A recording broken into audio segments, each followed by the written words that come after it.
I was reborn together with Shen Jingyuan in the previous life. He cared for his elder sister-in-law but, by imperial decree, married me. After the marriage, he treated me with courtesy and propriety, yet always kept a distance of cold aloofness. Not long after, his elder sister-in-law went to the northern desert to seek peace through marriage. That night, Shen Jingyuan was drunk to stupor and called out the elder sister-in-law's childhood name all night. 3 years later, the northern desert palace changed hands, and his elder sister-in-law would be forcibly married off to the new northern desert king.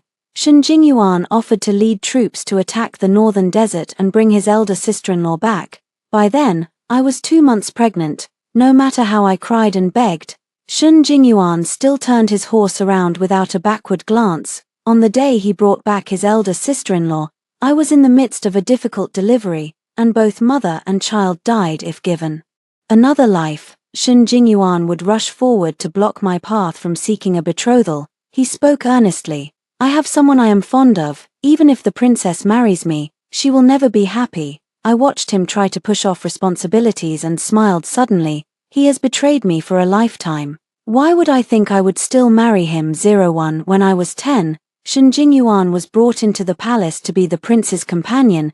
He is 2 years older than me, and because his parents both died in battle at the frontier, he inherited the title early and became the youngest Duke Dingyuan in Great Qi. I have heard from my father that Shen Jingyuan's parents were both formidable generals, so I would often pester him to teach me martial arts. Sometimes when he was annoyed by being nagged, he would still teach me a few moves. After I reached the appropriate age in hairpin ceremony, my mother intended to betroth me to my paternal grandfather's cousin from the external clan, which I did not want, so I went to beg Father Emperor to grant a marriage for me with Shen Jingyuan. Father Emperor, who has always favored me, immediately issued a royal edict before my wedding with Shen Jingyuan. The Mo North king sent envoys to pay homage, saying he wished to take the Grand Prince of Qi as his queen consort. There were 3 suitable princesses in the royal family: my elder sister, the second princess, myself, and the 5th princess who had not yet reached betrothal age. I had already fixed the betrothal, and the final choice for the marriage alliance fell on my elder sister, the second princess. On the night of the wedding, Shen Jingyuan re-entered the bridal chamber reeking of alcohol, his footsteps so unsteady he could hardly stand. At that moment I thought he had drank a few more sips because he was happy. Not long after, the envoy from Morbei came to Beijing for the betrothal ceremony. On the day my elder sister left the capital, Shen Jingyuan locked himself in the study for a full day. When I pushed open the study door, he was lying on the floor, tightly clutching a jade pendant in his arms, so drunk that he was senseless, muttering his elder sister's given name. That was the second time I saw him drunk. Both outbursts were because of my elder sister. After the marriage alliance, Shen Jingyuan grew even colder toward me. I knew that although he was by my side, his heart had already followed our elder sister to Morbei. I also knew that the jade pendant he never leaves was a gift from her. One time, while Shen Jingyuan was asleep, I wanted to take that jade pendant to look at it, but he awoke suddenly and grabbed it back from me. That was the first time Shen Jingyuan lost his temper with me. Not asking for it and taking it yourself would be stealing. Is this how Duke Tai teaches Princess Yongning to behave? I have been cherished since childhood and have never heard such blunt words. Even if I liked him, I could not bear it. I lost my temper immediately and had a big argument with him. Afterward, Shen Jingyuan sulked and stopped paying attention to me. For the first time I did not bow my head to coax him, but kept the 2 courtiers that the Crown Prince brother sent. I deliberately summoned them into the room at the moment Shen Jingyuan went to bed, while secretly hoping for his reaction, but Shen Jingyuan said nothing after seeing them, only expressionless moved his own bedding to the study. Actually at that time I already regretted marrying him. But inside my heart I still held a sliver of luck that as time goes on, he would eventually change his mind. 02 Later I became pregnant. After learning this, Shen Jingyuan rarely showed a gentle expression. He urged me to take good care of my body and tried every possible way to make me happy. That was the most tender period between us, but this warmth did not last long. That was the 3rd year after the elder sister married to the north of the desert. The palace coup came suddenly, and the king of the northern desert died. According to the old northern desert customs, The elder sister had to marry the new king of the northern desert with her 1-year-old daughter and the child still in her womb. For the elder sister, this was undoubtedly a great humiliation.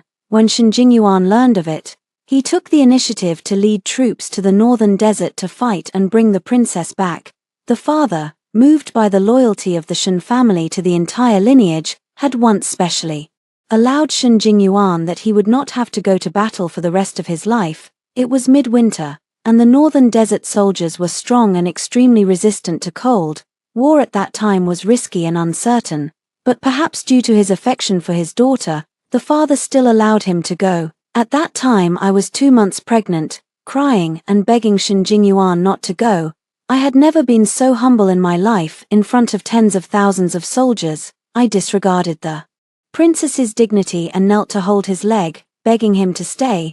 There were more than one capable generals in the Great Qi who could lead troops. Shen Jingyuan simply instructed the maid in a cold, expressionless voice to take me back, and he mounted his horse without turning his head. In the days that followed, I lived in constant fear, worried that he would die on the battlefield. I must have drunk countless bowls of pregnancy preservation medicine. By the time I was 9 months pregnant, there came from the front a piece of good news. Shen Jingyuan had taken 13 northern cities in rapid succession. On the day of the triumph, the people lined the streets to greet him. I also wanted to go see him, but I was about to give birth.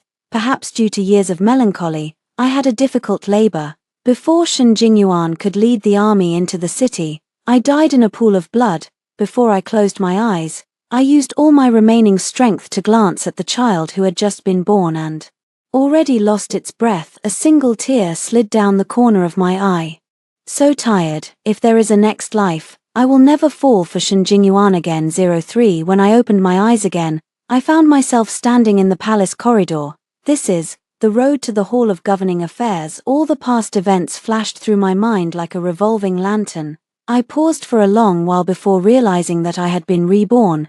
Qingdai saw me stop and asked in confusion, "Princess, why aren't you leaving?" Only then did I realize that I am on my way to beg the emperor for an engagement between me and Shen Jingyuan. Before I could fully recover, a man in a dark brocade robe walked toward me. Shen Jingyuan hurriedly walked up and stood in front of me. "Ning, you don't ask His Majesty to grant my marriage to you," he began in a commanding tone. "The person I fancy is Princess Yonghua. Even if you go beg His Majesty for a marriage alliance, I will not like you." With those words, I had no more confusion. Shen Jingyuan, he has also been reborn. Seeing that I remained silent, Shen Jingyuan's expression grew a bit more impatient, and he spoke to himself. "Ning, I know you're afraid of being sent to the northwest frontier, which is why you're in such a rush to beg His Majesty for a marriage. Don't worry, I'll help you. I promise you won't go through with the hasty marriage. Just one thing. I hope you won't beg His Majesty to grant us a marriage. If you insist on acting on your own, then I'll lay it out here, as even if you really marry me, life will not be smooth. I advise you to think carefully before you decide." "Lord, could you possibly be bewitched?" I spoke coolly. "In broad daylight, not only are you calling me by name, but you're also saying something utterly nonsensical. You even act on your own sentiment and tell me not to marry you." "Shen Jingyuan, how audacious you are." Sun Jingyuan was stunned, then seemed to finally react, as if realizing that he was no longer the person from my past life. He took a couple of steps back and saluted me. "Princess Yongning, forgive me, I merely spoke out of turn, but as for what I just said, I begged the princess to think it over 3 times. I let out a cold laugh and walked past him. In fact, as long as Shen Jingyuan thinks about it carefully, he will understand that at this time, when the matter of seeking marriage with the Northern Mo family has not yet been made public by my father, how could I possibly know in advance? Moreover, my marriage to him in my previous life was never for the purpose of avoiding the alliance." Shen Jingyuan's expression immediately turned gloomy when he saw that I was insisting on not looking back. "If the princess insists on behaving like this, then don't blame this humble official for not reminding you today." Hearing the warning coming from behind, I did not slow my steps at all. "Indeed, I am going to ask my father for a directive. It's just that this time, what I seek is not a marriage decree." With Shen Jingyuan 04 entering the Hall of Diligence, I found the Emperor Father reviewing memorials. I stepped forward to bow. Your Majesty, I, your son, salute you." Father Emperor raised his eyes, folded the memorial in his hands, and said, "Why does Yongning have time to come seek me today? Aren't you always trailing after that boy from the Shen family?" I lowered my head in sham modesty and said, "Father Emperor is laughing at me again." The Emperor let out a sigh. "I heard that your mother recently is choosing a husband for you. She has taken a liking to the cousin of your maternal uncle's family. I wonder what Yongning thinks. If you truly like young Master Shen, perhaps I, your father, should bestow a marriage for you too." In the previous life, the Emperor spoke the same way. At that time I agreed without a second thought. "Father, actually I don't like Shen Jingyuan that much." I smiled and walked behind the Emperor to pat his shoulder. "Today I come before you to ask you for a decree." "Oh, what decree do you want? Tell me." I knelt again in the center of the hall, bowing reverently. "Your servant requests to marry into the borderlands peacefully, to bring about peace between the two nations." Father's brows knitted. "I did not reveal the news of seeking to marry a princess from the borderlands. How did you learn of it?" "In my previous life, the news hadn't been leaked yet at this time, but on my way here, I had already prepared my words. To my father, your Majesty, yesterday when I went to the Eastern Palace to look for eldest brother, I happened to overhear outside his study. At that time eldest brother was troubled by this matter. Your servant is also your Majesty's child, and the Princess of Dhe. I have benefited from your Majesty's favor and the people's devotion, and I should also help share your Majesty's concerns." But father's brow did not smooth out. "Yongning, you are my most cherished princess. Even if I were to choose a princess to be sent for marriage, I would not select you. If you have this intention, that is enough. I am already very pleased." "No." I looked up and faced my father Emperor's eyes directly. "Your Majesty, a few days ago I studied the histories, in which it is recorded that since the founding of the Great Qi, there have been 8 princesses who were sent as hostages to the northern desert. All these princesses did not live past 40. The royal families of the northern desert aspire to marry a Great Qi princess, yet they have never treated her kindly. I know your Majesty is a benevolent ruler and is unwilling to start war casually and cause the people to be displaced. Therefore, marrying a princess to accompany the other country is the safest method to maintain peace between the two nations. But I still feel unjust for those princesses who died in foreign lands. I request to be sent as the hostage princess so that I may personally go and see if there is a lasting solution that would prevent future generations of Great Qi princesses from having to marry distant lands." After finishing speaking, I touched the ground with my forehead. Your Majesty remained silent for a long time, and finally agreed. A look of gratification appeared on his face. "My daughter, you have grown up." 05 The next morning, while I was still washing up, Qingdai lowered her head and brought in hot water. Seeing her in an unusual mood, I casually asked, "What is this? So dejected?" Qingdai fumed unhappily. "The maid just heard that young Master Shen asked His Majesty in front of the civil and military officials at the morning audience to grant a marriage between Princess Yonghua and him." My rinsing mouth action paused, then I let out a relieved smile. Perhaps fearing that my elder sister would be sent away for a marriage alliance as in the previous life, Shen Jingyuan was so anxious. "Other people's matters, what does it have to do with you?" Qingdai pouted. "But young Master Shen clearly knows that the princess you like him." "And so what?" I laughed. "The person he cares about has always been the elder sister, and moreover I no longer like him either." "Qingdai, I know you are defending me, but from now on, please don't say such words again." 06 This morning, the wardrobe bureau people came to tailor my wedding dress and phoenix crown. My 5th imperial sister suddenly cried and ran into the hall, and I hastily waved away the wardrobe bureau people. "Older sister, I am scared." She clung to my arm, crying uncontrollably. I was busy comforting her, waiting until 5th princess finally stopped crying before I asked, "Who bullied Yongzhu? Tell your imperial sister. I'll teach him a lesson for you."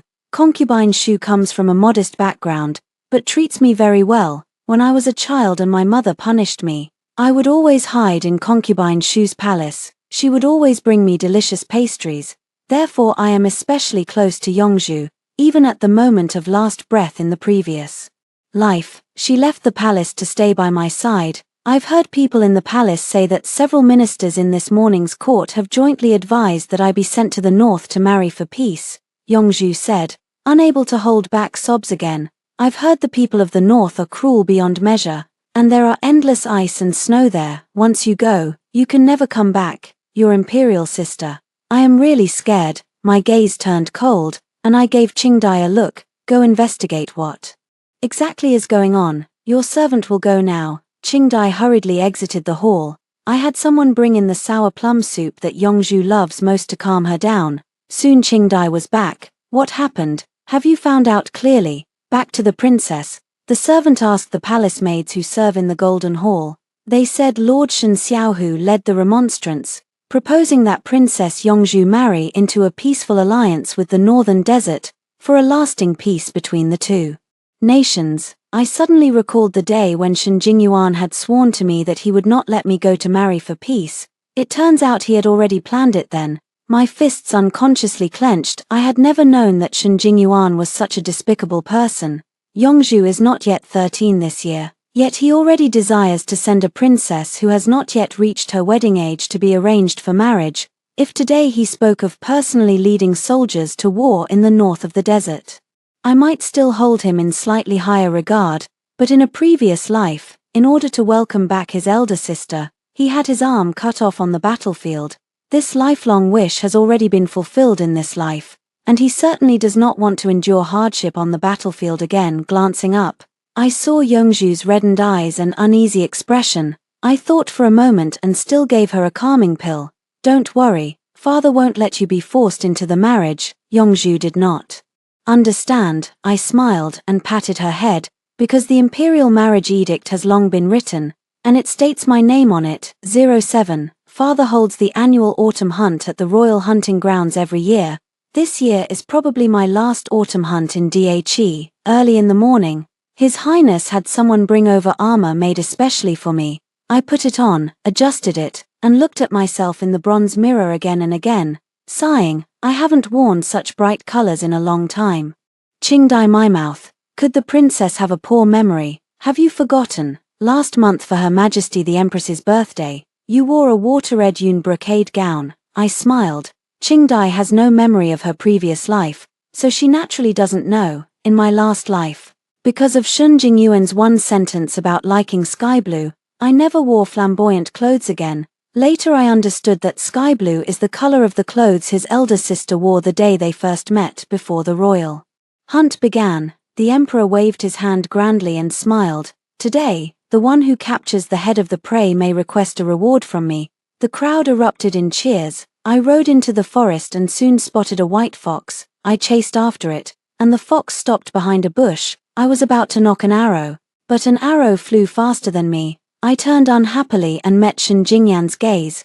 Beside him stood the second princess, also dressed in knightly armor. Shen Jingyan lowered his bow, turned over, and dismounted, then walked up to pick up the injured white fox, addressing the princess. This white fox has a fine fur. It's just right to make a fox fur cloak for the princess. The princess glanced at me and shook her head at Shen Jingyan. Did the fourth princess discover this white fox first? Or should we give it to the fourth princess? I frowned, about to say there's no need, but Shen Jingyan frowned at me, seemingly very displeased. Princess Yongning seems to always covet others' belongings. His words were full of aggression, reminding me unavoidably of the last life, when he had drunk too much during the night of his elder sister's marriage. Back then I had supported him from the study and was about to attend to his bath when Shen Jingyuan shoved me aside, and I lost my balance and fell to the ground. He merely looked down at me and questioned, "Princess, do you think snatching others' belongings brings you a sense of achievement?" Back then I didn't understand, and remained silent, thinking it was just his drunken nonsense. Now I realize that what he called others' belongings actually referred to himself, doesn't it? He blamed me for breaking up him and his sister. But now, hearing those words again, I would not remain silent. I drew out an arrow and raised my bow. With a sharp whist, the arrow skimmed past Shen Jingyuan's ear, leaving a red mark on the edge of his ear, and then harmlessly struck the wild rabbit not far behind him. What I, the master of this house, want does not need to be seized, it only needs to be taken openly and justly. Once the words fell, I disregarded Shen Jingyuan's shocked and irritated expression and charged the horse into the depths of the forest. 08. When the hunt ended, my older royal brother had the most prey. Father laughed heartily, as expected of my eldest son. Tell me, what reward would you like? Hearing this, my older royal brother looked over at me. Your son has nothing to ask for, how about giving this reward to the fourth princess? Instantly everyone's gaze turned to me, and I replied immediately, then I'll be grateful for my elder brother. Father also looked at me. Yongning, what reward would you like? I stood up and passed by Shen Jingyuan's seat, when he suddenly whispered, Princess Yongning, I and Princess Yonghua already have an engagement. I glanced at him without a word, my face wearing a derisive smile as I walked straight past him, and knelt before the emperor. I report to Father Emperor, I indeed have a request. Oh, then tell me what it is. I waved and summoned Qing Dai, my personal maid Qing Dai, who has grown up with me since childhood.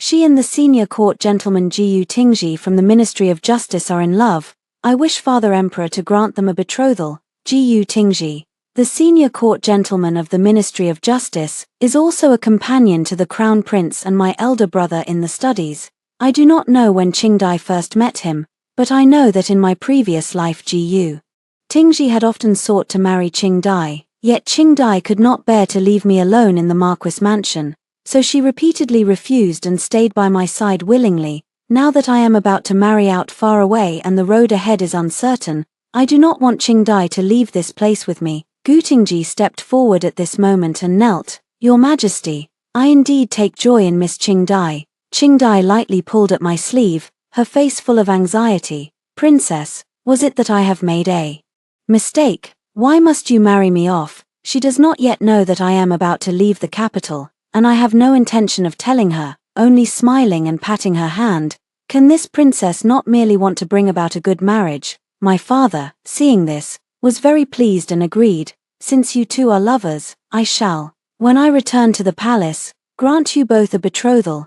Jiyu Tingji hurried to thank Qing Dai and then saluted me as well. I thank your highness for your help. I stared at him with a half warning and said, don't thank me too early. If you're bad to Qing Dai, I will not spare you lightly. 09 On the way back to the city I did not ride a horse. The carriage moved slowly, and just as I was about to fall asleep, the carriage curtain was suddenly pulled open, and Shen Jingyuan's voice rang in my ears. Princess, Qing Dai is married to someone else. In the future there will be no intimate person to serve by her side.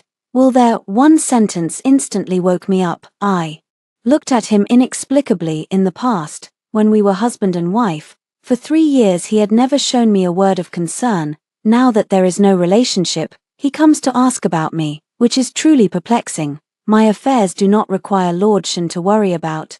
Shen Jingyuan opened his mouth as if to say something more, but I had already lowered the car curtain. 2 days later, an envoy from the Mongolian north came to Beijing too. My father announced at the early court session that I would soon be going to marry into the Mongolian north. The Secretariat of Clothing will deliver the prepared wedding gown and phoenix crown.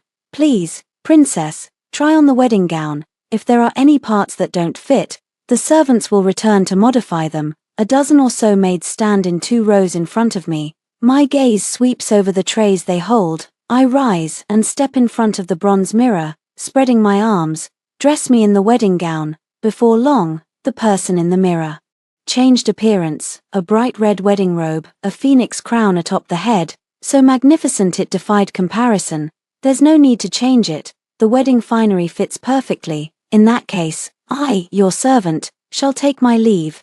The matron of the censor and cloak bureau finished speaking and led the group away. I was calling someone to help me change when a commotion suddenly came from outside the sleeping palace. The gatekeeping maid's voice was anxious. Young Master Shen, this is the princess's bedchamber. You cannot enter without the princess's permission. Move aside. Shen Jingyuan's irritable voice reached my ears, and in the next moment the door to the hall was kicked open. Disregarding the maid's protests, he stormed in. 2 gatekeeping maids hurriedly knelt to beg forgiveness. Please forgive the princess. Lord Shen refuses to listen to us and insists on barging in. I waved them off. You may step back. Then I turned to Shen Jingyuan with a cold rebuke. How dare Do you know what crime you commit by breaking into the princess's bedchamber? Shen Jingyuan ignored my inquiry, his eyes fixed on me, his gaze lingered on my wedding finery and the phoenix coronet on my head, growing even more solemn. Why does the princess choose to seek a betrothal of her own accord? Do you know the severe cold of the northern desolate, where everything you eat and wear is unlike that of Dhe? Do you know the northern royal court's intrigues are tangled? If you go, you may never return to the capital. Several questions slammed into me in quick succession, but I merely stood there indifferently, my gaze always cool. Shen Jingyuan, you have overstepped. If you do not leave now, don't blame me for reporting your impoliteness to the Emperor Father today. Shen Jingyuan's brows furrowed even deeper, yet his tone suddenly softened. Yongning, is it because I begged to marry Yonghua that you deliberately acted out and want to go to a betrothal marriage? If that's the case, would you let me marry you if I agree, and you'll give up going on a betrothal? Each word he spoke made his eyes redden a little more. He amused me with his words. You marrying me? Then what about the older sister Empress? Let her marry to the north of the desert. And will you go to battle for her one more time? 11. Shen Jingyuan took a few shocked steps back, his pupils filled with disbelief. Yongning, you too? Yes, I taunted with a smile. So Shen Jingyuan, you don't have to pretend in front of me. The kind of person you are, I saw clearly in my child's life before. Now that everything restarts, you can go beg for what you couldn't get in your past life. As for anything else, you can't deal with it, and you have no right to deal with it either. After finishing, I turned and walked into the inner hall. Come, send the guests away. Qing Dai pushed the door and entered, making a courteous gesture to Shen Jingyuan. Hu Yi, please. Shen Jingyuan brushed Qing Dai aside with a flick, then suddenly kicked into a brisk pursuit. Yongning, I barely paused, turning away in annoyance. I've already made myself clear. Shen Jingyuan, do you really want me to fetch the royal guards to throw you out? Shen Jingyuan stood in place and took a deep breath, as if he had made a great decision. If I say that in the last life I actually fell in love with you? I suddenly clenched the sleeve and turned to look at him. Shen Jingyuan, do you say you love me? Yes, he admitted it. I suddenly burst into laughter, laughing for a long time, then stepped forward quickly and delivered a heavy smack on his face. Shen Jingyuan was slapped and tilted his head to one side. Yongning, if this can lessen your resentment toward me, then go ahead and hit me. So you knew I resent you too? Shen Jingyuan, do you know, when I hear you say you love me, it makes me more nauseated than when I hear you say you don't love me. Shen Jingyuan stood there blankly, staring at me. The one act I regret most from my previous life is loving you and marrying you.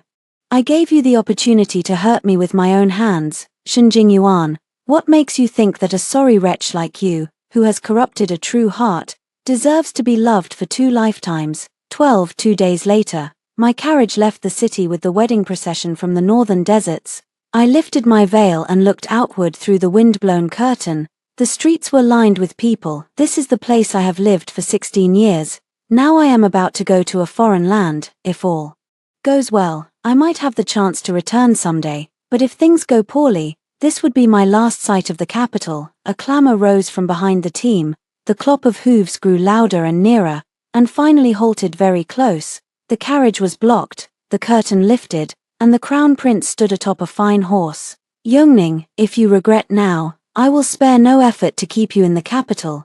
The usually calm elder brother now wore an anxious expression. Seeing me smile at him, he could not help but emphasize again, you are the rightful princess of Darky. You did not need to go to a betrothal. Yongning, you must think it through. Are you truly willing to go to the far-off Mo North? Crown brother, I know you mean well, but my mind is made up. You should return quickly. If Mother Empress knew of your rashness, she would surely scold you. After speaking, I ordered the coachman to continue on. In the distance, I could see my brother's horse remained stationary, gazing in my direction. I did not want to look any longer. As I lowered the carriage curtain, a single tear slid down from the corner of my eye. 13. In the second year since I married to the Mongolian north, the northern king lay gravely ill and could no longer sit on the throne. As queen, it is my duty to tend him closely. After finishing my nightly washing and sitting at the dressing table to comb my hair, I heard very light footsteps behind me,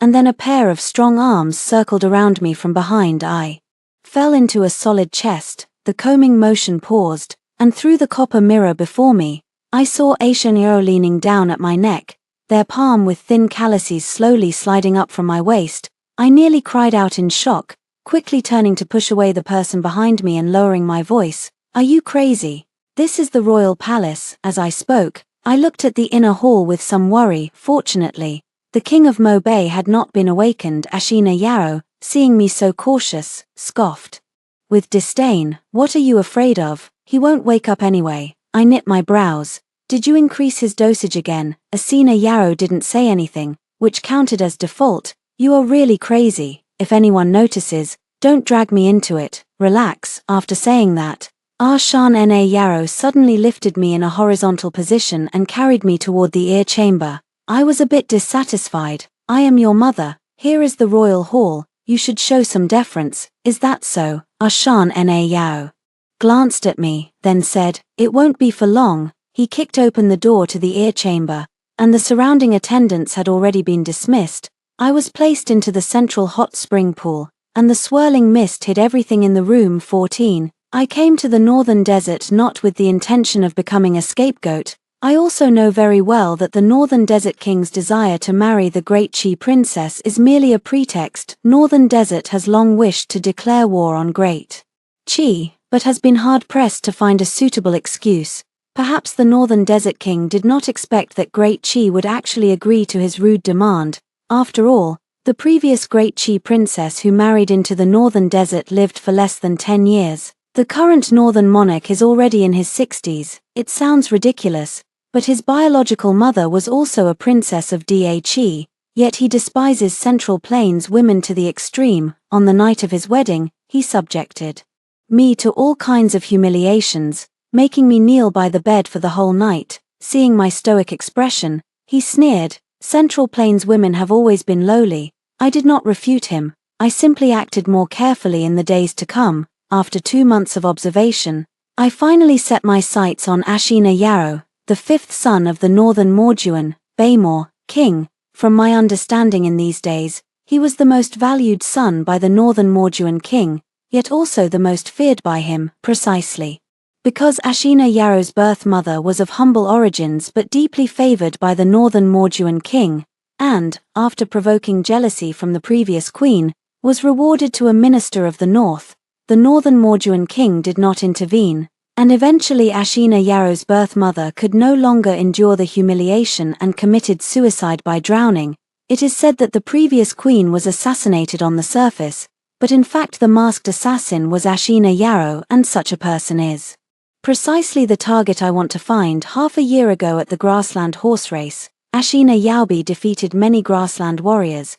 Just as he asked who else wanted to race, I raised my whip high, spurred my horse to his side, and said, "5 princes, dare you race me?" "You?" Ashina Yaro sneered. "The princess from the Central Plains." "Yes, I am the Central Plains princess. So, does the 5th prince dare not race me in a horse race, on the grassy plains?" A sturdy man raised a sly smile. "Delicate little princess, if you lose don't cry." After his words, a round of laughter spread around, and everyone looked at me with mocking eyes. My gaze became sharp, and the whip rose high, striking Ashina Yaro's horse. Then I rode after him. 15. Ashina Yaro's reaction was quick. He grew up riding horses from a young age, and I certainly couldn't beat him. Just when everyone thought I had lost for sure, Ashina Yaro's horse suddenly foamed at the mouth and collapsed to the ground. I seized the opportunity and won against him. I walked up to him, chin held high, looking down on him. "You people of the north of the desert are no more than this." Ashina Yaro's eyes were full of ferocity as he stared at me, a dangerous killing intent in his gaze. I ignored him and walked away. I knew I had offended him, but only by this method could I swiftly attract his attention that night. Ashina Yaro climbed in through my window into my sleeping hall. Before I could react, a dagger was pressed against my throat. He laughed like a specter. "I never knew that the methods of you Central Plains people could be so despicable." I looked down at the dagger in his hand, my eyes free of fear, and surveyed him. I'm not clear about the methods of other Central Plains people, but men from the desert north are rarely as sturdy as you. The fierce expression on Ashina Yaro's face cracked for a moment, But soon he pressed hard with his hand. And the sharp dagger cut through my skin, a trickle of blood seeping out. You killed my horse with poison. How do you intend to compensate me? Complain to you. What do you want? I smiled brightly. How about I compensate you by offering myself to you? Ashina Yarrow's eyes darkened. Are you flirting with me? You can understand it this way. I raised my hand to brush away the dagger that had loosened a bit, wrapping my arms around his neck. According to your nomad's customs, if the northern desert king dies, the queen will marry the next northern desert king. Ashina Yarrow nodded. Yes. I leaned closer a few more inches, my lips almost touching his face. Your father king has been growing weaker lately, and I think he won't live long. If you force me to marry again, I hope the person is you. 16. The temperature of the hot spring rose inch by inch. Ashina Yarrow's broad chest was covered in sweat as he held me in a tight embrace, his hot breath spraying against my neck. Youngning, give me a child, where I cannot be seen. My gaze grows even deeper. In the babbling river, I hear my own voice coming from the mist. Good. In a previous life, the Mobe king died in the 3rd year of the royal sister's betrothal. I am not sure of the exact cause of death, but this life, it is because of me. At my instigation, Ashina Yarrow began poisoning the Mobe king's meals. Perhaps no one in the entire court knew that the court's most trusted witch doctor was actually Ashina Yarrow's man too. Months later, I became pregnant. Learning from the lessons of the last life, I carefully nourished the fetus. After learning the news, Ashina Yarrow was very pleased, and his actions became quicker by several points. On an ordinary night, the seriously ill Mobe king could no longer wake up. That night, the palace was in turmoil. Ashina Yarrow had long been prepared, and after a night of fighting, he smoothly became the new Mobe king. At the beginning of Ashina Yarrow's accession, he was very busy, often returning to the sleeping hall late at night. One night, as I was about to sleep, I suddenly sensed a strange aura in the inner hall. I nonchalantly stepped back and drew the long sword beside me. Who is it? As my words fell, a figure dressed as a palace court attendant stepped out from behind the screen. He slowly raised his head and revealed Shen Jingyuan's face. Is that you? Shen Jingyuan nodded, about to speak, when his gaze suddenly swept over my slightly raised belly, and his pupils contracted for a moment. Are you pregnant? I ignored his nonsense. What are you here for? Did the emperor send you? Other than that, I can't think of a reason Shen Jingyuan would appear here. Shen Jingyuan shook his head and gazed intently at me. Youngning, I just want to come and see you. And by the way, tell you to wait a little longer. I will take you home. No need. My matters do not require your intervention, nor do you have to do anything for me. Shen Jingyuan, you also need not play the sentimental fool. I advise you to leave here as soon as possible. If Ashina Yarrow finds out, you probably won't survive to see my sister. Shen Jingyuan, however, shook his head and his gaze seemed fixed on me. My engagement with Princess Yonghua has been cancelled. I was somewhat surprised. Then he continued, only after you left the capital did I realize that I had misunderstood everything. Princess Yonghua does not have any true affection for me, and the reason I once admired her was because when I first entered the palace to accompany the crown prince as a reader, although I lived in the palace, the old nurse who served me often undermined me in private. She did not beat me, but she frequently skimmed off my rations. I remember the day I met Princess Yonghua. It was a fine day. I crouched in the corner, and she walked toward me and handed me a bag of walnut pastries. So, what exactly do you want to say? I asked, a touch impatiently, calculating that Ashina Yarrow would be back soon. Jingyuan walked a few steps toward me, his expression gentle as he fixed his eyes on me. Half a year ago, Princess Yonghua fell in love at first sight with the newly appointed Jinsha, and she pleaded with the emperor to cancel my engagement with her. It was then that I learned from her that the package of walnut pastries you had her give me that day was from you. Youngning, I know I have wronged you in 2 lifetimes, but I have realized my mistake. Could you give me one more chance to make it up to you? I have urged the emperor to allow me to lead troops to attack the north. Don't worry, I will come for you soon. Shen Jingyuan, don't you think it's meaningless for you to say this to me now? I taunted him. Shen Jingyuan's eager expression froze. I don't need you to come and be my savior. His Majesty the Emperor will never approve you bringing soldiers to wage war against the northern barren land. and most importantly, I will never be able to like you again, whether you like princess or not. I will only feel disgust and hatred toward you, not love. So go back. If your arrival causes me trouble, I won't mind killing you with my own hands. 17 The next spring, I successfully gave birth to a baby boy, named Ashina Yoon. Ashina Yarrow was very happy. He stood by my bed, tightly holding my hand. Youngning, we have a child. I weakly stroked his face and pulled a faint smile. Yes, we have a child. Quickly bring the baby so I can see him. Ashina Yarrow nodded eagerly, taking the swaddled infant from the nurse nearby and bringing him to me. Youngning, look, he looks more like you. Ashina Yarrow suddenly changed his expression. What's wrong with you? I asked him. Ashina Yarrow didn't answer. He only stepped back a few feet after laying the child down, spit out a mouthful of blood, and then suddenly fainted. The palace ladies serving in the inner hall were all startled. I hurriedly had someone escort Ashina Yarrow to the couch and asked the physician to come over. After the physician's examination, he promptly reported, Empress, the Emperor's health is not seriously harmed. The vomiting just now was probably due to recent overwork and fatigue. I nodded. Then I am relieved. 18 Since that episode of vomiting, Ashina Yarrow's health has not been as good as before. He often coughs, and even in the heat of June he wears a cloak. When Ashina Yoon was 3 years old, Ashina Yarrow took in 2 consorts. I didn't react much when I learned this. Ashina Yarrow frowned slightly at the sight. Youngning, aren't you angry? I held the child's head and did not look up. The Emperor's harem has gained beauties. I should be happy for you. Ashina Yarrow's face grew even more pale. He snatched the child I was holding from my arms and handed it to the nursemaid, then picked me up and sat me on his lap, staring at me coldly. You're not angry at all. Do you not love me? I shoved him away, put away the earlier smile, and looked at him coldly. If I am angry, will you send the people away? Ashina Yarrow pursed his lips. No, I sneered and turned to leave, but my wrist was seized. Youngning, I won't touch them. This is merely an expedient measure to subdue the Nalan clan.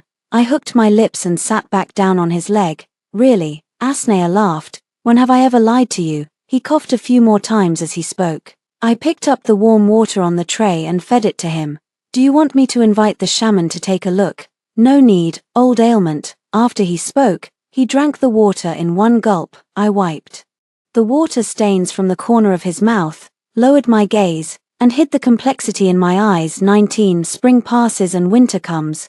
Another year has begun. For some reason, Ashina Yarrow's health grows increasingly feeble. He vomits blood almost every other day. Yet the shamans cannot diagnose any problem. Now Ashina Yarrow can no longer get out of bed, and can only review memorials on his sickbed. He often holds my hand and teaches me how to handle state affairs, and I study very seriously as well. At last, on the day Ashina Yoon turned 5, Ashina Yarrow could no longer hold on and passed away. Fortunately, he had arranged everything in life. Once he died, his former subordinates immediately enthroned his only child Ashina Yoon as the new king of Morin. I, meanwhile, served as the Empress Dowager and presided over government affairs. As the new king took the throne, there were many state matters to handle, and I did not return to the inner palace until near the Zisha hour. When I drew back the inner chamber's curtain, I saw a tall, handsome man lying on the bed. More surprisingly, this man's appearance was exactly the same as the late king. Seeing me enter, Ashina Yarrow raised his eyes and stared fixedly at me, like a beast that has spotted its prey. So all these years of my frail health were your doing? Yes, I admitted without reservation. Ashina Yarrow was so angry he wanted to rush at me and tackle me, but his limbs were tightly bound and he could not move at all. I wasn't scared at all, sitting by the bed, my fingers lightly stroking his face. Ashina Yarrow, didn't you say you love me? Since you love me, giving up everything you have for me, what's wrong with that? Youngning, you really are crazy. Ashina Yarrow's voice was full of anger. Even if you don't do this, in the future my throne will belong to Yuna. Why did you feed me the fake death medicine? My face still wore a faint smile, and I patiently explained, only when the northern desert is completely under my control can I guarantee decades of peace for both kingdoms.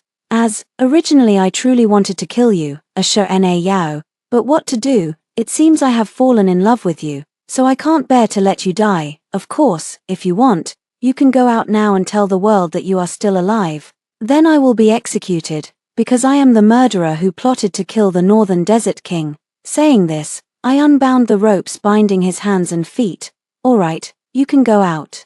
Now, I closed my eyes. Just as the dagger in my sleeve was about to be drawn, the person behind me left and then returned. Shna Yarrow suddenly threw me onto the couch, pressing his body against mine, and without a word he bit my lips. "Yongning, you are sure I can't bear to let you die?" I curled my lips, not offering much explanation, and only responded to him with Order 20. When Asna Yun was 10 years old, I took him back to Dhe. The Crown Prince, my elder brother, had ascended the throne 2 years ago. Hearing that I would return to the capital, he led hundreds of officials to welcome me at the city gate at dawn. At the banquet, my elder brother asked me to bring back a few handsome men to the far north, and I hurriedly refused.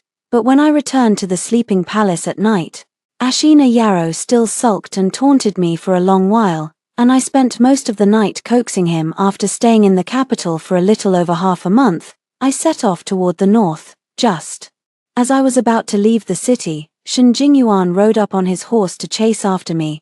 I heard that he had not married for years. "Yongning, I hear that you did not accept any of the palace faces chosen for you by His Majesty. How about you bring me back to the vast north?" Shen Jingyuan stood in front of my carriage and shouted loudly. I don't know where his confidence came from. Before I could speak, Asuna Yarrow frowned and got off the carriage, then beat Shen Jingyuan senseless in the street.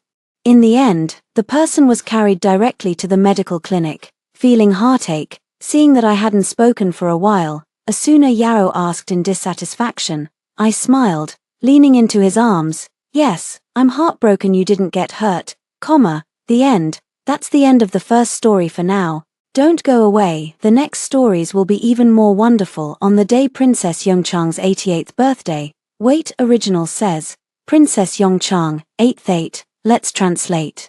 Accurately, the 38th birthday of the noble Princess Yongchang. She is 38. On that joyful day, she was happily enjoying songs and dances when her 4-year-old granddaughter Ajio suddenly threw a piece of cake at her. Grandmother is old and ugly again. Ajio dislikes grandmother. Ajio wants Aunt Yang Yang to be grandmother. A 4-year-old child does not yet understand what power is, acting solely according to her likes and dislikes. The hall's guests alike held their breath, but in their eyes there was a hint of amusement at the show. The princess's smile did not fade. She beckoned to Ajio. "Come, tell grandmother where Aunt Yang Yang is." She had a smile on her face as she slaughtered all her other brothers and sisters with the emperor's brother back then. 01 sticky pastries clung to her face, and the princess grand consort's expression remained unchanged. The last person who insulted her in this way had reincarnated many years ago, the only daughter of the princess grand consort and the betrothed son. Chi Yushu held Arijio gently, frowning as she looked at her. "Mother, Arijio is still young. How can you frighten her like this?" Aja, upon hearing her mother chime in, immediately cried out in sympathy and cooperation. "Grandmother is fierce. Aja is scared. Aja wants Yu Yang. Sister Yu Yang can be gentle." Aja hugged Chi Yu's neck, her small face smeared with tears. "Mother, Aja seldom liked someone this much. Please accept Yu Yang. Yu Yang is gentle and well-mood. Mother will surely like her." Chi Yu sighed softly, wiping away Aja's tears, her brows drawn in displeasure. "Aja likes her so much. Why not bring her back to the Yong'anhu mansion, and let this Yu Yang girl become a lowly concubine for Zhao Shizi?" The crown princess narrowed her eyes, her lips curled into a smile, but there was no warmth in her gaze. Pat, a woman accidentally knocked over the cups on the table. "Guards, drag her away and give her 30 boards to beat." "Yes, Your Highness," Qingying and Bai Shuang answered in unison, and they hurried toward the woman. "You two stop for this princess." Chi Yueshu's eyebrows rose. She grabbed the wine cup beside her and swung it at Qingying. Qingying did not dodge, but her steps did not slow. The woman trembled with fear, her right hand unconsciously caressing her lower abdomen.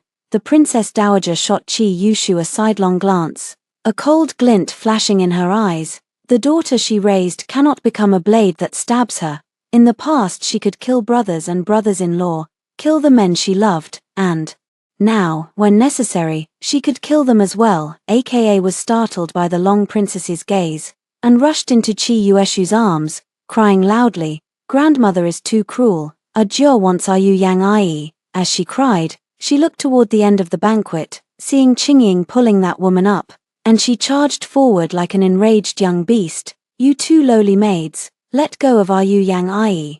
This shout drew everyone's eyes to the woman. The woman's face was pale, she bit her lower lip tightly, a look of having suffered great grievance. The long princess narrowed her eyes slightly, just a conventional beauty. She really could not compliment the fiancé's taste. "Miss, this servant is carrying out the young lord's order to punish this woman. Please move back a bit, don't hurt you." Qingying endured and explained to Ajio, still gripping Jiang Yu Yang's arm and not letting go, "I'll kill you, you lowly maid.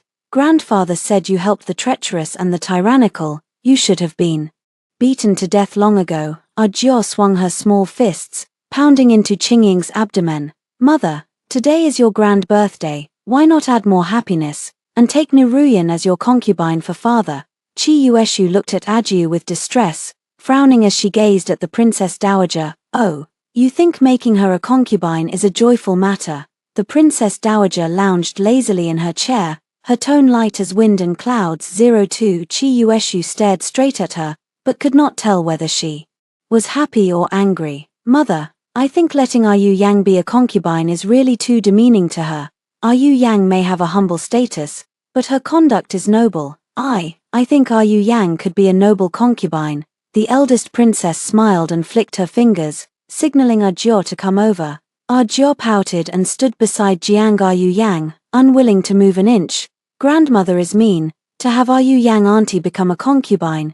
Grandfather loves Yu Yang auntie so much, Yu Yang auntie should become grandfather's wife and not a concubine." Jiang Yu Yang trembled all over with fear, quickly kneeling on the ground. Yu Yang knows she is of low status. Being able to be a concubine to the groom is already a great fortune. "Princess, Yu Yang does not seek money or favor, only to accompany the groom by his side." Slapped the white frost slapped Jiang Rian hard across the face, causing her to fall to the ground. "Your lowly maid, someone, drag this worthless maid away and have her beaten to death by the counts." Chi Yushu pointed at Bai Shuang and shouted, rushing over to lift Jiang Rian up. Jiang Rian didn't look more than a few years older than Chi Yushu, but her appearance was far inferior. That was natural, for Chi Yushu had been raised by the crown princess, who was noble and respected. No one stepped forward. Chi Yueshu's face showed a hint of embarrassment as she turned away and glared at the crown princess in anger. Mother is usually domineering, not allowing father to talk much with any other woman. Father finally met a red-maced confidant like Rian, so can't you tolerate this poor soul? Chi Yueshu's questioning made everyone draw a cold breath, and the gazes toward her varied. "Princess, the crown princess's status is noble. Naturally she would not serve other women as a wife." "Mrs. Zhu Shangshu said with a cold face, looking at the crown princess with a hint of pity. She and the crown princess have not gotten along since childhood, and she did not expect the first to defend her would be herself. Men having 3 wives and 4 concubines is a natural order. Father has guarded mother's chastity for more than 10 years. It's time to find someone who understands cold and warmth to accompany her." Chi Yushu glared at Mrs. Zhu Shangshu, her eyes full of resentment. "Is this your own idea, or your father's?" The crown princess toyed with a small jade ruyi in her hand, which was the birthday gift given to her by her betrothed, Lu Zhilang. Chi Yusu swallowed, his eyes rolling. "No matter whose idea it is, mother should take a moderate approach. I'm at that age. If father makes a scene about divorce, it would be a disgrace." Jiang Yu Yang dabbed at the corner of her eyes, looking toward the princess with uneasy worry. "Your Highness the Princess, I truly admire the Duke. Please allow me to enter the residence," she cried pitifully. Yet it made the princess a bit bored. She is not a man. This routine does not work on her. "Grandmother, if you do not agree with Aunt Yu Yang, Ajio will never listen to you again." Ajio pouted, her angry look actually quite cute. "Ajio, don't speak to your highness that way." Jiang Yu Yang shook her head at Ajio and held her small hand. "But the grandmother-in-law is wicked, she disagrees with auntie being with grandpa." Ajia glared at the crown princess and sadly wiped tears for Jiang Ruyan. So we should plead with the crown princess again. Perhaps she will agree. I, for my part, do not agree. As soon as Jiang Ruyan finished speaking, the crown princess interjected. Jiang Ruyan wobbled, her face pale as she fainted to the ground. 03, Ruyan. A frightened figure rushed into the ladies' banquet, sadly supporting Jiang Ruyan as she lay on the floor. Son-in-law, Jiang Ruyan coquettishly called out, clinging to his embrace as if without bones. With me here, don't be afraid, the fiancé whispered softly to reassure her, the fine lines at the corners of his eyes deepening a little. Your Highness, it is all my fault and has nothing to do with Yu Yang. The ducal son-in-law knelt before the eldest princess, bowing his head heavily to strike it against the blue stone tiles. Dad, Qi Yushu cried softly with distress, reaching out to pull the son-in-law. It was the father's fault. The father should kowtow to your mother and beg forgiveness. The son-in-law, grief-stricken, pushed Qi Yushu away and shed tears. I ask you, how did Jiang Ruyan end up at my banquet? The princess dowager swung the jade scepter at the son-in-law. The jade scepter struck his forehead and then fell onto the blue stone floor, shattering into pieces. Grandmother is wicked. Grandfather, please stop her. Ajia pointed at the princess dowager with her small finger, shouting loudly. Everyone drew in a cold breath, looking at her in fear. Your Highness, rest assured, I will never leave your Highness. We have been husband and wife for many years. I hold your Highness in great respect and would never harm you, the son-in-law hastily replied. Signaling Ajia with a glance, Ajia pouted unhappily and hid in Qi Yueshu's embrace. This noble consort asks you, why did she appear at my banquet? The crown princess spoke calmly, not bothering to interrupt him. The couple slipped a silent glance, and the prince consort dared not speak. I asked her to come, Qi Yuexu said coldly, looking toward the crown princess with strong disapproval. Yang Yang has never attended noble banquets. I brought her to see the world. Oh, you truly are my good daughter. The crown princess raised an eyebrow. Indeed, that child cannot be raised, like that person, an ingrate who eats inside and out. All my fault, your Highness. Please do not punish the princess. If punishing, then punish this servant instead, Jiang Yu Yang cried, leaning unsteadily into the prince consort's arms, body trembling. Don't worry, Ruyan, my mother loves me the most and would never scold me. Qingying, pull the princess down and give her 20 boards. As Qi Yueshu's triumphant words faded, the princess royal spoke with slow ease. Everyone exchanged glances, quickly lowering their heads. Some, timid, hurriedly stood to bow and retreat, while others, bolder, remained seated to watch. Yes, your Highness, Qingyin answered in a low voice without hesitation as she went to pull Qi Yueshu. Slap. Qi Yushu slapped Qingying's face, making her pretty face tilt to the side. You lowly maid, you dare touch this princess. Qi Yushu yelled fiercely, her hands shaking with anger. Your Highness, Shua is our only daughter, spoiled and pampered for years. How can she endure 20 strokes? The son-in-law cried out in heartbreak, getting up to stand in front of Qi Yushu. She can't stand it. You come and take the punishment for her. The princess dowager waved Qingying back, narrowing her eyes as she looked at the son-in-law. Jiang Ruyan quickly gripped the son's sleeve, shaking her head despondently. The son-in-law pursed his lips and reluctantly stepped aside. Your Highness, you know my frail health well. I can't endure 20 strokes. I am the princess personally conferred by the emperor, the wife of the young Marquis of Yong'an, not something you can hit whenever you want. Qi Yushu rattled her neck and spoke back. What if you were no longer a princess? The crown princess's lips curved slightly as she handed the order to Bai Shuang. Go to the palace and request a decree to demote Ning'an princess to a commoner. Yes, your Highness.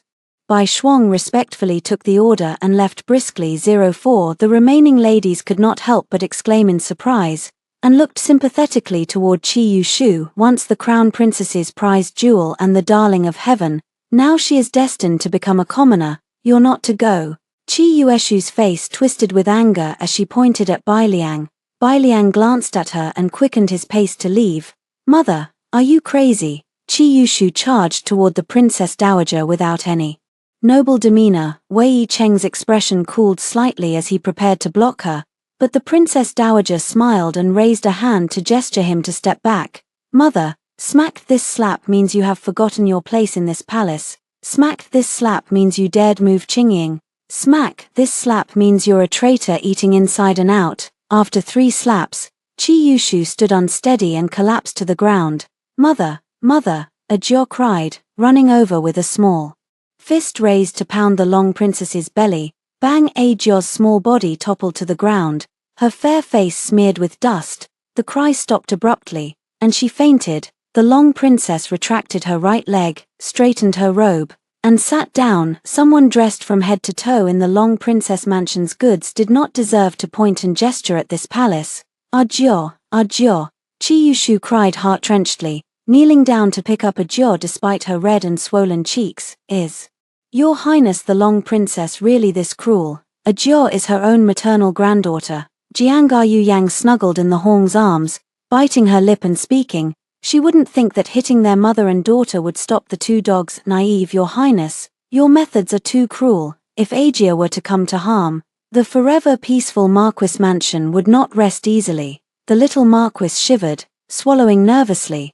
After more than a decade of quiet cultivation, he had almost forgotten that she had once been the regent princess who killed and acted decisively, bloodthirsty as a mad. If it weren't for me, that broken Marquis mansion would have already fallen. Do the Zhao family still dare to swagger before me? The Princess Grand, unfazed, smiled lightly, waving at Qingying. Take Qi Yueshu down and give her 30 strokes, and you do it yourself. Yes, Your Highness. This time Qingying did not soften again, grabbing the grown Qi Yueshu, who struggled and cursed, and pulled her down. The little Marquis Lu Zhilang lowered his head and did not dare to plead. Jiang Runian's lips curled slightly, watching Qi Yueshu with malicious glee. Qi Yueshu's eyes widened. Why did Jiang Runian smile at her with a provocatively sneer? I've told you I would administer 30 lashes. Take him down. The princess stretched out a finger, Jiang Ruan's smile wavering between amused and mockery. Jiang Ruan's smile turned to horror, and she hurried into the strong prince's arms. In distress, no, I have decided to marry Yu Yang as my concubine to stand on equal footing with his lordship. Your Highness, please forgive Yu Yang in my presence. The son-in-law held the person in his arms and pretended to remain calm. Wei City waved his hand, and several burly, stout aunties rushed forward, grabbing Jiang Ruyan and pulling her away. The prince consort, save me, I can't take a beating, Jiang Ruyan cried, gripping the prince consort's sleeve with all her might. The prince consort kicked one of the aunties in the leg. She winced in pain but did not let go. The princess chuckled as she watched the 2 of them make fools of themselves. It was far more entertaining than watching a play. 05 Your Highness. I am carrying the son of the prince consort. I have consulted a doctor to check the pulse. It is a young master. Jiang Yu Yang saw she was about to be dragged away, closed her eyes, and shouted loudly. The Shi couple looked at Jiang Ruyan in shock, then a look of ecstatic joy crossed his face. Your Highness, we have a son. You have been infertile for many years, and now there is finally a son to inherit this Princess Grand Mansion. All of you lowly maids, get out. Wei Zhen, go fetch Prince Dr. Jiyu to come and check Ruyan's pulse. Quickly. Wei Zhen looked at the Princess Dowager. After she nodded, he departed. The few remaining ladies could no longer stay and all took their leave. Mrs. Zhu, the Minister of Personnel, remained calm and seated, sipping tea at the spot. MH, she just wanted to see this palace lady make a fool of herself. Lu Zhiliang, you rolled on the bed with Jiang Ruyan. Lu Zhiliang was stunned, then promptly knelt. Your Highness, it was only that once. That day Ruyan was harmed by a conspirator and took an aphrodisiac. Oh, aren't there any other men besides you? The Princess Chang interrupted him, slowly sipping tea. Lu Zhiliang was stunned, swallowing. It's my fault, though my status is humble. I am not a common woman. I long for the Marquis, and only wish the Marquis to help me dispel the poison. Jiang Ruyan cried as she knelt, clutching her belly, gazing affectionately at the Marquis. Ruyan, I will not disappoint you. We will live our days well with His Highness. Surely a union more blessed than that of immortals. The Marquis held Jiang Ruyan's hand and shot a quick glance at the Princess Chang. You all want to become immortals, don't drag me into it. I'm still young and want to enjoy the worldly splendor for a while longer. The princess dowager turned the teacup in her hand and spoke slowly. Chi Yueshu's cries in the distance were so piercing they tore at the heart, drawing several men. One of them wore a purple robe, the crown prince of Yong'an, Zhao Mingyu, Chi Yueshu's husband. When the princess dowager initially objected to this marriage, Chi Yushu fasted for several days and even caused a scandal of premarital pregnancy to force the marriage to this delicate ornament. If she hadn't softened at the time, Aegir would not have survived. Only after Zhao Mingyu stepped forward did he realize it was Chi Yushu who had been beaten. In a fit of anger he forgot even to bow. "Shua is your highness's only daughter. Aren't you highness afraid she'll be maimed from the beating?" A slap on the face. The princess dowager narrowed her eyes and glanced at him as she spoke lazily. Zhao Mingyu's momentum faltered in disbelief as he looked over. Slap, slap, slap. Wei Cheng raised his hand and delivered 3 quick, hard slaps in a row, causing Zhao Mingyu to spit blood and his face to swell severely. Prince Zhao, Jiang Ruyan gently pulled out a handkerchief with a pained look, then suddenly tucked it back in. The senior princess smiled, raised an eyebrow, and glanced at Madame Zhu Shongshu. She watched Zhao Mingyu with great interest, rolled her eyes at the senior princess. How annoying. She took advantage of her father, the old duke, having once been this palace's tutor. The palace fears the old duke, that's why she doesn't take this palace seriously. Aegir, what's wrong with a Jiao? Zhao Mingyu only then saw Zhao Jiao lying on the ground, glaring fiercely at the Empress Dowager. "You, at such a young age, speak rudely and I knocked you unconscious." The princess of the main royal residence, eldest princess, curled her lips slightly and spoke slowly and deliberately, looking at them kneeling, wounded, and frightened. "It's really not bad, Your Highness. A Jiao is your dear granddaughter-in-law. How could you be so heartless?" Zhao Mingyu angrily raised his hand and pointed at her. 06, Wei City, cut off this finger of his. The princess, the elder sister, lazily raised her hand and pointed to the finger Zhao Mingyu was pointing at her. Zhao Mingyu hurriedly hid his hand in his sleeve. "Your Highness, I am the heir of Duke Yong'an. How can you resort to private punishment against me? Because you have disrespected this palace, I would kill you, and no one would dare say anything." The elder princess half smiled and signaled Wei City to act. "No, if your highness cuts off the Prince Zhao's fingers, I will abort the child in my womb." Jiang Yu Yang rushed in front of Zhao Mingyu and shouted loudly. The grand princess looked at her with interest and glanced at her belly. Lu Zhiliang was stunned and also stepped in front of Zhao Mingyu.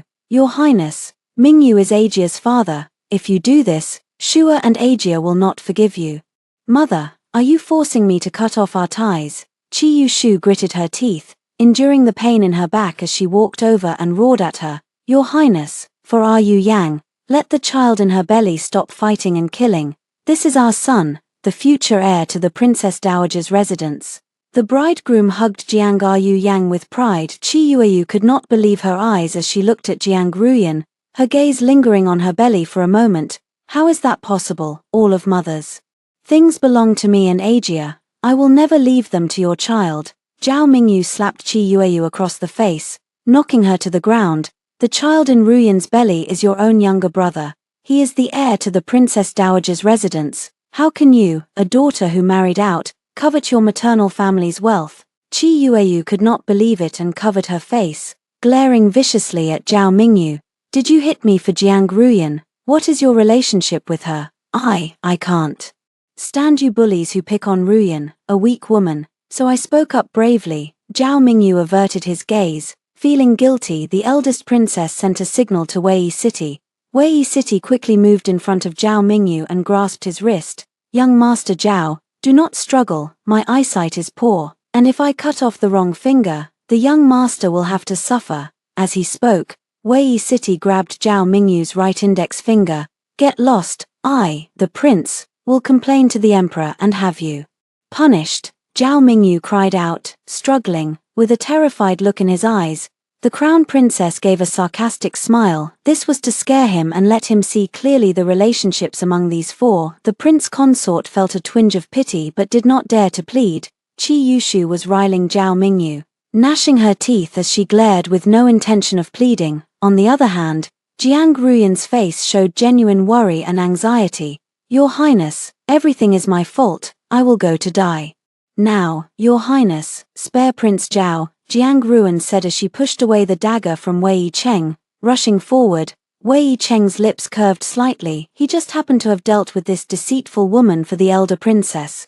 Like smoke. No, Zhao Mingyu cried out in distress, reaching to grab the dagger. The sharp pain made his small pale face convulse. Orderly, sister-in-law, Jiang Ruyan burst over, tearing a handkerchief to bind the wound on his palm. The crown princess waved her sleeve. Wei Cheng loosened the dagger. Clang, the blood-stained dagger fell to the ground. Jiang Ruyan shed 2 lines of tears and quickly dressed Zhao Mingyu's wound. Ruyan, don't cry, I'm fine. Zhao Mingyu's voice was gentle with a smile. 07 What a deeply moving scene. If anyone didn't know better, they'd think the two of you were a married couple. The eldest princess looked at Jiang Ruyan with a half-smile, seeing her complexion pale. I am doing this for the prince's sake. Zhao Shizi is the future husband of the princess and the father of Agia. How could Your Highness cut off his fingers to make him a cripple and be laughed at by others? Your Highness, please urgently ask the imperial physician to bandage the prince's wound, Jiang Ruyan hurriedly said, not at all perceiving anything wrong. She saw the eldest princess's reaction and meekly looked at Lu Zhiliang. The consort immediately stepped forward, embracing her and giving the eldest princess a hostile glare. Your Highness, the child in Iran's womb is a child of the Lu family, and must be treated without any mistake. Since Iran asked Your Highness to summon a physician, Your Highness should swiftly send people to find one. Iran is the head of the princess's residence. Your Highness cannot treat her lightly. The consort's face was cold as he wiped tears for Jiang Ruyan. Zhao Mingyu stood nearby. The pain in his hand did not stop him from envying the consort. After the eldest princess watched these three with great interest, she finally turned to Qi Yuchu. The question was Qi Yuchu part of the manipulation by the three of them? Mother, you said that everything in the crown princess's mansion belongs to me. I will not allow the child in Jiang Ruyan's belly to be born. Mother, quickly abort the child in her belly. Qi Yuchu pointed at Jiang Ruyan, who was swaying in a fit of rage, and shouted, Oh, weren't you just saying that I should marry her to the son-in-law and take her as a concubine for the prince consort? Mother, I don't object to father taking her as a concubine, but she cannot have offspring. Mother, stop talking so much and hurry up and administer abortion and a childless drug to her. Qi Yuchu cried anxiously, fearing that even a second would be too late. Slap. Zhao Mingyu slapped Qi Yuchu across the face. Qi Yuchu, how could you be so vicious? I, this heir, will divorce my wife. Do you dare hit me? I'll kill you. Qi Yuchu pounced at him, clawing his face, leaving 5 bloody streaks. Papa, Zhao Mingyu did not hold back and returned with 3 slaps. Stop. What kind of scene is this? Your Highness, look at the good you've done. The imperial consort had just learned that Princess Chang knew Jiang Ruyan was pregnant and wasn't angry, thinking she had accepted Jiang Ruyan and the child. Now he is full of confidence.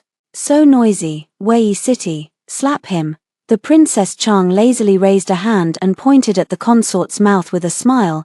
The consort could hardly believe his ears until a heavy slap landed on his face. Your Highness, I am the consort, how can you slap my mouth? The consort could no longer hold back and roared in a frenzy.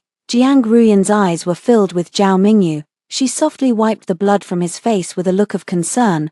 Why can't I control your mouth? What are you that dares to roar at me? The princess consort sneered, waved, and had a maid drag Qi Yueyu and the others away. Your Highness, Dr. Jiyu has arrived.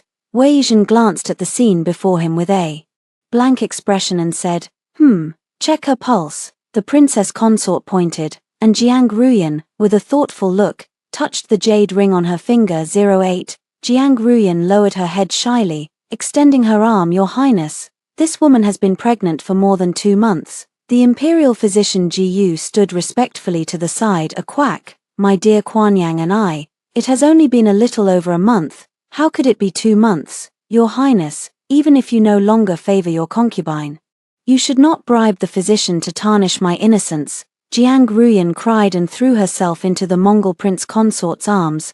I can swear to the heavens, she has been pregnant for over 2 months. The imperial physician Ji has always been upright and superb in medical skills. I suppose the fetus is still small, a slight miscalculation wouldn't be strange. The Mongol prince consort held Jiang Ruyan and laughed. The long princess gave him a half-smile, half-scorn look once he was merely a failed scholar, and it was she who pointed at him that made him the envy of all as the prince consort.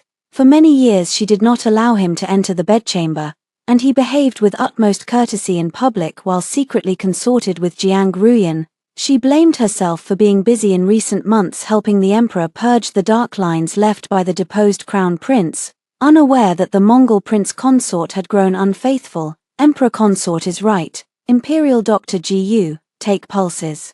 For the consort, the crown princess looked at the consort with a half-smile. As the long-hidden secret was about to be revealed, she glanced sideways at Lady Ju, who was enjoying the scene, and rolled her eyes in disdain. Jiang Ruyan and Zhao Mingyu exchanged a look and breathed a sigh of relief. Your Highness, my health is fine and I don't need. Before the consort could finish, Imperial Doctor Gu grabbed his arm to start checking his pulse. The doctor frowned, detaching himself with disdain. Your Highness, the consort's body is frail. There will be no air. The words were like a thunderclap, shocking everyone into stunned silence for a long moment. Is Your Highness trying to force me to die? I only have the consort, and there is no one else. Then swear with the child in your belly, and I will believe you.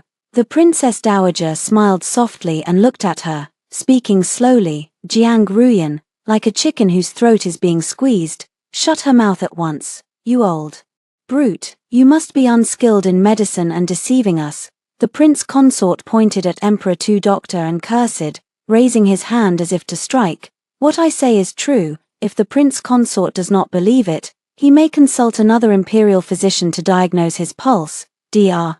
Gu spoke righteously and sternly, not caring whether he angered anyone. The Princess Chang waved her hand and had Wei Zhen send him away. Your Highness, in order not to let me marry Ruyan, you even bribed Dr. Gu. Your Highness, I want to have my own son. Am I in the wrong? The prince consort looked very hurt at the long princess, holding on to the weeping Jiang Ruyan. You are not wrong. I, on the other hand, am at fault for choosing you as the prince consort. If you are still the poor scholar, do you want as many sons as you can? The Princess Dowager sighed, waving her hand to have Wei Cheng pull him away. The prince consort has colluded with outsiders to deceive me. Pull him down and administer 30 beating strokes. Your Highness, I am your husband, not your servant. As Yang said, I shouldn't tolerate everything and let a woman overwhelm me and wield power over me. The son-in-law coldly glared at her, pressing his harsh words. Jiang Ruyan swallowed, dared not lift her head. I am not just a woman. I am the great Liang princess, the princess who stands above all others, and you are merely a toy for my amusement. Who do you think you are? It seems the son-in-law holds a deep grudge against me, and I shall give you a righteous death. The princess narrowed her eyes, glaring at the trembling son-in-law. 09, Imperial edict arrives.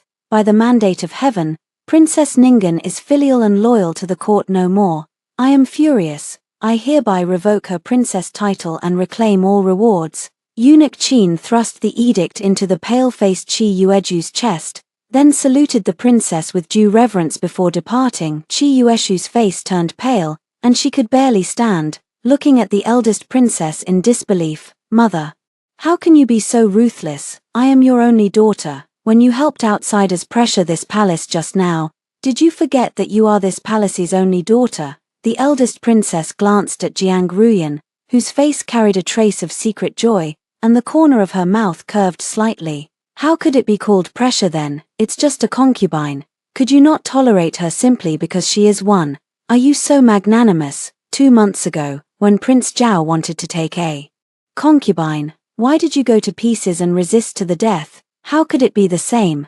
Qi Yushu forced herself to speak, expressions grim. Why not different? Are you more noble than this palace? The crown princess shot her a cold glance, not a trace of pity in her eyes, truly like her biological father, a fool. Your Highness, how should the consort be dealt with? Qingying asked loudly, afraid she would forget to punish the consort.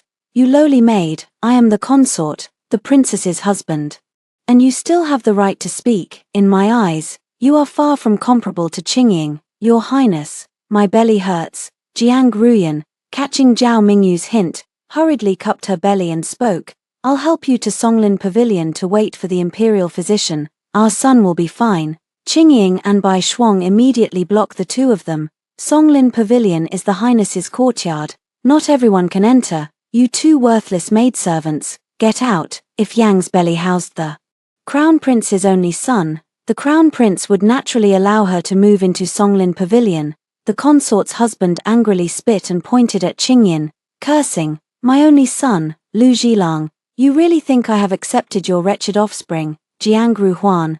The one who should be taken in at all costs is that concubine you are, right? Let me tell you the truth. Qi Yushu is not Lu Zhilang's daughter, because he is already childless. The Princess Dowager's fake smile disappeared as she finished speaking, watching the few people present in shock. No way, I am indeed my mother's daughter. My mother is the Princess Dowager. Qi Yushu was the first to react, shouting loudly, you are the illegitimate child of the rebel Shen Yanqing. I, as the Dowager Princess, will only raise you as a cat, Qi Yushu cried. Shaking her head, she did not believe it. She is not a slave to, note, original term might refer to a slave prisoner or slave of crime. She is a county princess. Your Highness, how could you deceive me like this? I thought she was my biological daughter and that you loved her dearly. The son-in-law glared coldly and said, yes, the crown princess also doted on Qi Yushu and allowed her to keep her own surname. But in the end she resembled her deceitful father who eats inside and outside. If you had not produced an heir, how could I have raised her? Lu Zhiliang, did you ever think of this? For so many years you have no heir but Qi Yushu, how could you grow old and become useless, and suddenly bear this evil seed? The crown princess pointed to Jiang Runyan's belly, frightening her into covering herself and hiding behind Zhao Mingyu. Runyan, is what the crown princess said true? The son-in-law looked at her tenderly, but now it turned to doubt. Zhao Mingyu stood in front of Jiang Runyan, angrily glaring at the crown princess. If the crown princess hadn't used her power to pressure people, why would I have resorted to this underhanded tactic? Runyan is the woman I love the most. I made a resolute decision to let her be given to the son-in-law so the crown princess would have someone to rely on. How could you be so cruel as to beat Runyan? The son-in-law seemed to have his soul sucked away and fainted all at once. If he fainted, he wouldn't be beaten again. How naive. Strip them down and deliver 30 lashes, then have them killed by slow slicing. The grand princess pursed her lips in disdain.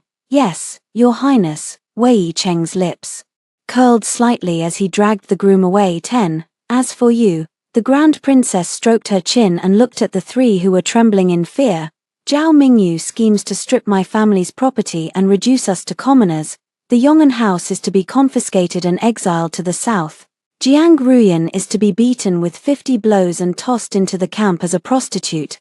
Qi Yueshu and Zhao Jiao, after the traitors, strangle them. Bai Shuang nods respectfully. She will go to the palace to inform the emperor that his highness guessed correctly. She intends to kill them all. I'm not convinced. I am the eldest son of the Hu family, and you, a mere princess, can't dispose of me. I want to see the emperor. The emperor will never let you do whatever you want.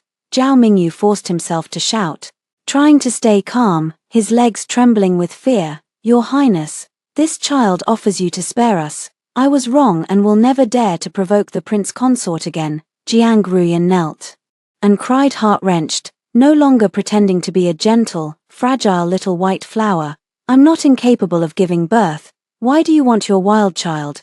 Do you want to raise another thing that eats from the inside and betrays me? The crown princess sneered at her, flicked a hand, and had the guards pull her away. Mother, I was wrong. I don't want to die. I don't want to die. It's all because they joined forces to deceive me. I was fooled too. Qi Yushu pounced at her feet, grabbing the hem of her skirt and crying out, useless, like her father. Shifting the blame afterwards, Qingying dragged Qi Yushu back, her face wearing a cold smile.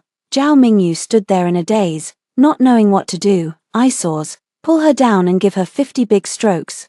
The princess chief frowned at him and the guards immediately pulled him away. 50 strokes would be almost the same as dead. Bai Shuang had gone to the palace to request the edict according to her wishes, and she was calmly sipping tea. Ajor finally woke up to Chi Yushu's wails and the three people's cries. Mother, father, grandfather, aunt, are you Yang? I will kill you, you wicked person. You are old and should have taken a concubine for grandfather already. Ajor cried as she charged toward her. Choke her. The princess looked at her like she was a stray dog and casually spoke. Wei Yizhen's big hand gripped Zhao Jia's throat with force. Crack. Ajor, Ajor, Chi Yuchu cried, rushing over like a madwoman. Wei Yizhen threw Zhao Jia to the ground and wiped his hands mockingly. What is this thing? Your Highness, being doted on you a bit would allow you to insult your Highness. Do you think any of them are alive? Chi Yuchu, holding Zhao Jia's corpse, finally felt fear. An hour ago they were incredibly honorable, now they had become rebels and would be strangled. It's all because of Jiang Rian, Zhao Mingyu, and Lu Zhilang. Mother, are you really so ruthless? I am not your mother. Your mother was the maid of Shun Yanqing and has long since died. The princess consort lazily stood up, waiting to be executed by slow slicing. She wished to observe up close. Madame Ju, the lady secretary, rose gracefully, smiled at her with ambiguity, then stepped away. No, what did she mean? Was she mocking me? How dare she? The imperial edict to deal with the few of them arrived very quickly. The emperor brother was as punctual as ever. Along with the edict came the 3 handsome men granted by the emperor brother. Jiang Ruyan had not endured 50 strokes before she breathed her last. Zhao Mingyu, covered in blood, fainted and was immediately carried away to be banished to Lingnan. In this heat, he would surely become rotten quickly. The imperial consort was tied to a pillar, and a knife carved piece after piece from his body. Chi Yuchu was strangled right in front of the imperial consort, startling him to wet his pants. Your Highness, I was wrong. I was schemed and framed by them. If it weren't for you helping Jiang Ruyan detoxify, how would there be so many events afterward? Do you still want this palace to bear the burden of wrongdoing? Who gave you the courage? Ajor is so young, how could she speak of aging and vanity? It must be you who taught her, so none of you are innocent, all of you deserve to die. The princess dowager took a sip of tea, 2 handsome men massaged her legs, and 1 rubbed her shoulders.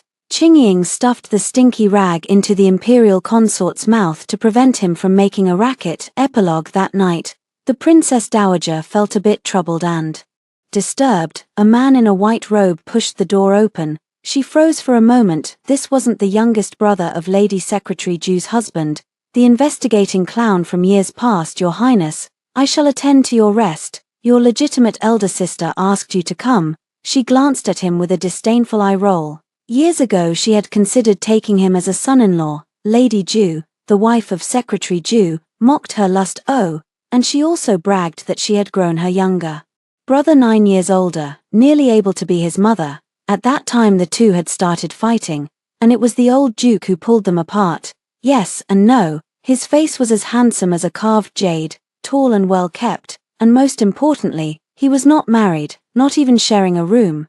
The Grand Princess raised an eyebrow. This was being handed to her on a platter. How could she refuse? After she toys with this boy, she would go to Lady Ju, the wife of Secretary Ju, to show off. After all, her brother would eventually be won over by this palace. Ha ha ha. That's all for today's story. If you enjoyed this video, please give me a like and subscribe. If you have any suggestions, you can leave a comment below. See you in my next video.